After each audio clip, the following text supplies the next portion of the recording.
आ आई.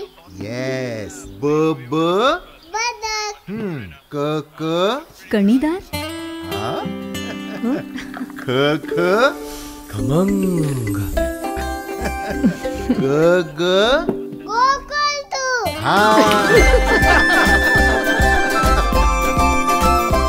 अगदी घरच्यासारखं. कणीदार खमंग म्हणजेच गोकुळ तूप.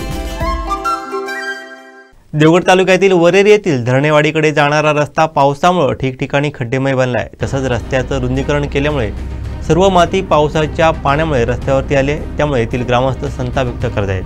या ठिकाणी शाळा कॉलेजमधून येताना जाताना विद्यार्थ्यांचे खूप हाल होतात. तसंच या रस्त्यावरून वाहतूक करणं देखील धोक्याचं बनलं आहे.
आमचे दिवसभरातले सर्व अपडेट्स, ताज्या घडामोडी आणि थेट लाईव्ह पाहण्यासाठी सबस्क्राईब करा, लाईक करा कोकणचं नंबर 1 महा चॅनल कोकण 7 लाईव्हचं YouTube चॅनल.